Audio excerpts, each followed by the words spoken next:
Daniel chapter 5. King Belshazzar made a great festival for 1,000 of his lords, and he was drinking wine in the presence of the 1,000.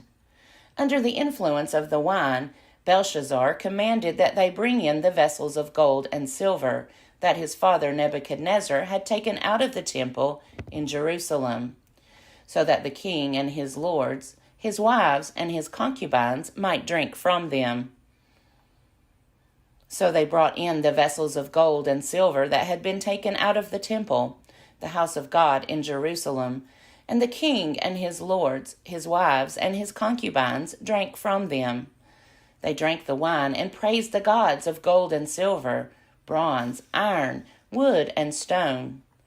Immediately the fingers of a human hand appeared and began writing on the plaster of the wall of the royal palace, next to the lampstand. The king was watching the hand as it wrote. Then the king's face turned pale, and his thoughts terrified him. His limbs gave way, and his knees knocked together. The king cried aloud to bring in the enchanters, the Chaldeans, and the diviners.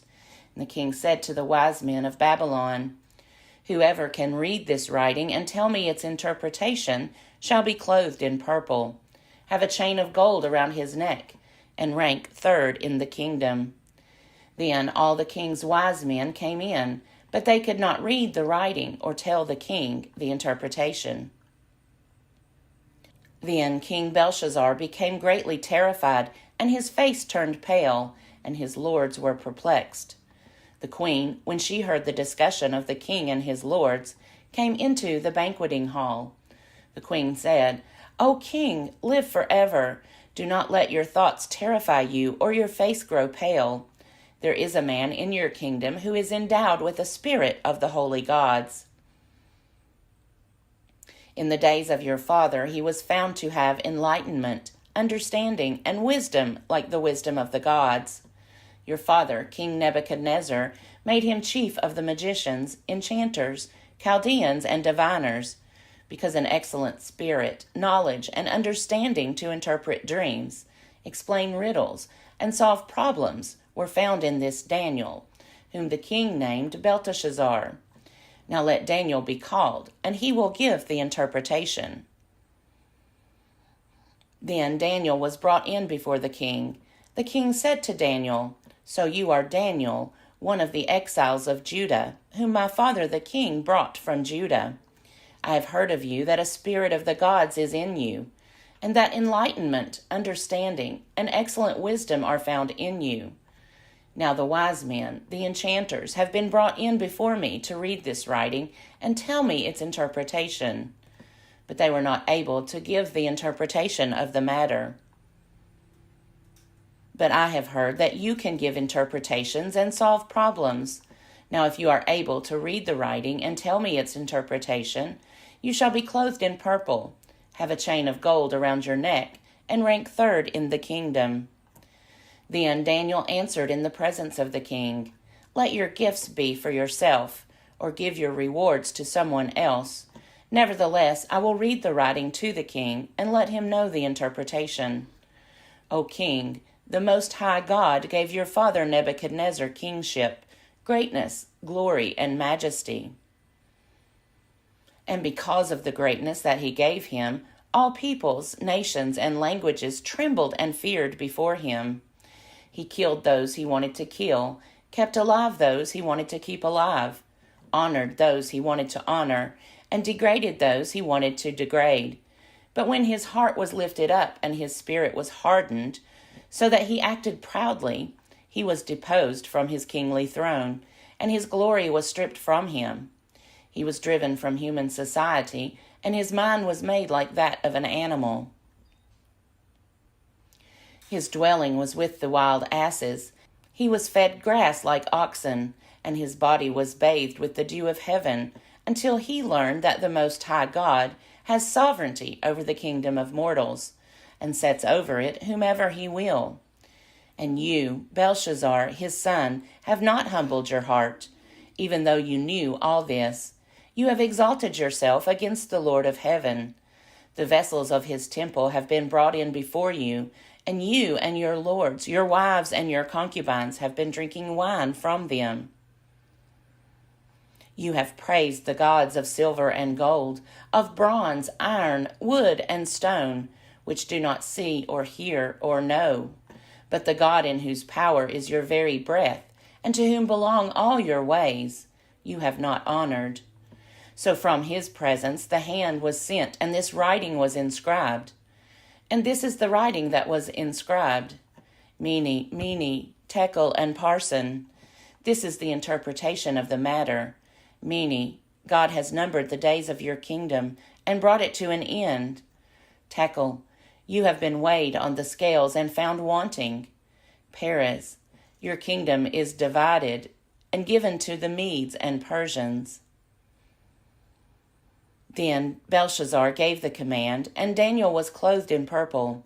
A chain of gold was put around his neck, and a proclamation was made concerning him that he should rank third in the kingdom. That very night, Belshazzar, the Chaldean king, was killed, and Darius the Mede received the kingdom, being about 62 years old. Daniel chapter 6. It pleased Darius to set over the kingdom 120 satraps, stationed throughout the whole kingdom, and over them 3 presidents, including Daniel. To these the satraps gave account, so that the king might suffer no loss. Soon Daniel distinguished himself above all the other presidents and satraps, because an excellent spirit was in him, and the king planned to appoint him over the whole kingdom. So the presidents and the satraps tried to find grounds for complaint against Daniel in connection with the kingdom. But they could find no grounds for complaint or any corruption, because he was faithful, and no negligence or corruption could be found in him. The men said, "We shall not find any ground for complaint against this Daniel, unless we find it in connection with the law of his God." So the presidents and satraps conspired and came to the king and said to him, "O King Darius, live forever. All the presidents of the kingdom, the prefects and the satraps, the counselors and the governors are agreed that the king should establish an ordinance and enforce an interdict, that whoever prays to anyone, divine or human, for 30 days, except to you, O king, shall be thrown into a den of lions. Now, O king, establish the interdict and sign the document, so that it cannot be changed, according to the law of the Medes and the Persians, which cannot be revoked." Therefore King Darius signed the document and interdict. Although Daniel knew that the document had been signed, he continued to go to his house, which had windows in its upper room open toward Jerusalem, and to get down on his knees 3 times a day to pray to his God and praise him, just as he had done previously.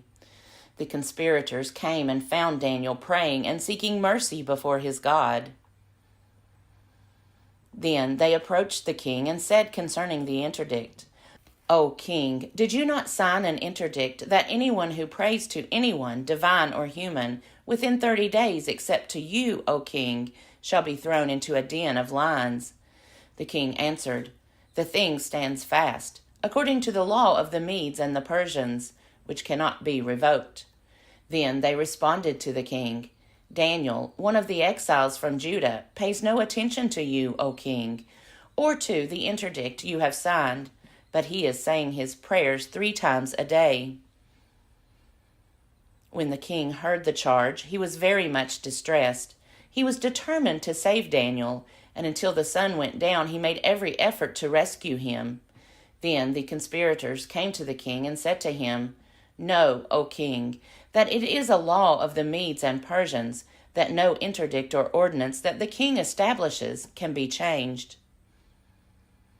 Then the king gave the command, and Daniel was brought and thrown into the den of lions. The king said to Daniel, "May your God, whom you faithfully serve, deliver you." A stone was brought and laid on the mouth of the den, and the king sealed it with his own signet, and with the signet of his lords, so that nothing might be changed concerning Daniel. Then the king went to his palace and spent the night fasting. No food was brought to him, and sleep fled from him. Then, at break of day, the king got up and hurried to the den of lions. When he came near the den where Daniel was, he cried out anxiously to Daniel, "O Daniel, servant of the living God, has your God, whom you faithfully serve, been able to deliver you from the lions?" Daniel then said to the king, "O king, live forever. My God sent his angel and shut the lions' mouths so that they would not hurt me, because I was found blameless before him, and also before you, O king. I have done no wrong." Then the king was exceedingly glad and commanded that Daniel be taken up out of the den. So Daniel was taken up out of the den, and no kind of harm was found on him, because he had trusted in his God. The king gave a command, and those who had accused Daniel were brought and thrown into the den of lions, they, their children, and their wives. Before they reached the bottom of the den, the lions overpowered them and broke all their bones in pieces. Then King Darius wrote to all peoples and nations of every language throughout the whole world, "May you have abundant prosperity. I make a decree that in all my royal dominion people should tremble and fear before the God of Daniel. For he is the living God, enduring forever. His kingdom shall never be destroyed, and his dominion has no end. He delivers and rescues. He works signs and wonders in heaven and on earth, for he has saved Daniel from the power of the lions." So this Daniel prospered during the reign of Darius and the reign of Cyrus the Persian.